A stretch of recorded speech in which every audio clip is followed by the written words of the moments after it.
Hi, ഇന്ന് നമ്മളൊരു നാടൻ വിഭവമായിട്ടാണ് വന്നിരിക്കുന്നത്. താളും പരിപ്പും കറി. കർക്കിടക മാസം ആയതുകൊണ്ട് തന്നെ താളിനൊക്കെ ഇത്തിരി ടേസ്റ്റ് കൂടുതലാണ്. അപ്പോൾ നമുക്ക് ഇതൊന്ന് ട്രൈ ചെയ്ത് നോക്കാം. അതെങ്ങനെ ഉണ്ടാക്കണമെന്ന് കാണാം. അതിനായിട്ട് ചേമ്പിൻ തണ്ട് നമ്മൾ മുറിച്ച് കൊണ്ടുവന്ന് ചെറിയ പീസുകളാക്കിയിട്ടുണ്ട്.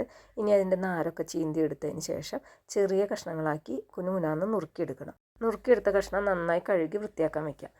ചേമ്പിൻ തണ്ട് കിട്ടാൻ വഴിയുള്ളവരെല്ലാവരും ഈ റെസിപ്പി ഒന്ന് ട്രൈ ചെയ്ത് നോക്കുക. എല്ലാവർക്കും ഇഷ്ടപ്പെടും. ഇനി നമുക്ക് പരിപ്പാണ് വേണ്ടത്. ഒരു 1/4 ഗ്ലാസ് പരിപ്പ് വെള്ളത്തിലിട്ട് കുതിർത്തിയതിന് ശേഷം നമ്മൾ കുക്കറിൽ വേവിക്കാൻ വയ്ക്കുകയാണ്. 2 വിസിലടിച്ച് പരിപ്പ് വേവിക്കാം നമുക്ക്. അതിനൊക്കെ ആവശ്യമായ പുളി ഒരു നെല്ലിക്ക വലുപ്പത്തിൽ നമ്മൾ വെള്ളത്തിലിട്ട് വെച്ചിട്ടുണ്ട്.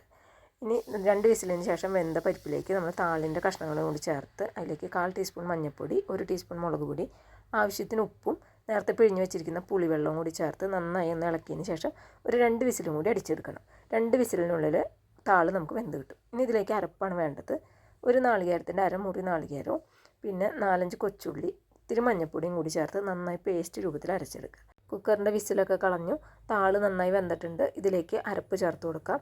അരപ്പും കൂടി ചേർത്ത് അരപ്പിൻ്റെ പച്ചമണം പോകുന്ന വരെ ഒന്ന് തിളപ്പിച്ചെടുത്ത് കഴിഞ്ഞാൽ നമ്മുടെ കറി റെഡിയാണ്. ഇനി നമുക്ക് ഈ കറി ഒന്ന് വറുത്തിടാം. അതിനായിട്ട് വെളിച്ചെണ്ണയിലേക്ക് അല്പം കടുകും വറ്റൽമുളകും കറിവേപ്പിലയും കൂടി ചേർത്ത് ഒന്ന് നന്നായി ഇളക്കി യോജിപ്പിച്ചതിന് ശേഷം കറിയിലേക്ക് ഒഴിച്ചു കൊടുക്കാം. അപ്പോൾ നമ്മുടെ കറി റെഡിയായിന്. നിങ്ങൾക്ക് റെസിപ്പി ഇഷ്ടപ്പെട്ടെങ്കിൽ ലൈക്ക് ചെയ്യാനും ഷെയർ ചെയ്യാനും കമൻറ്റ് ചെയ്യാനും സബ്സ്ക്രൈബ് ചെയ്യാനും മറക്കരുത്.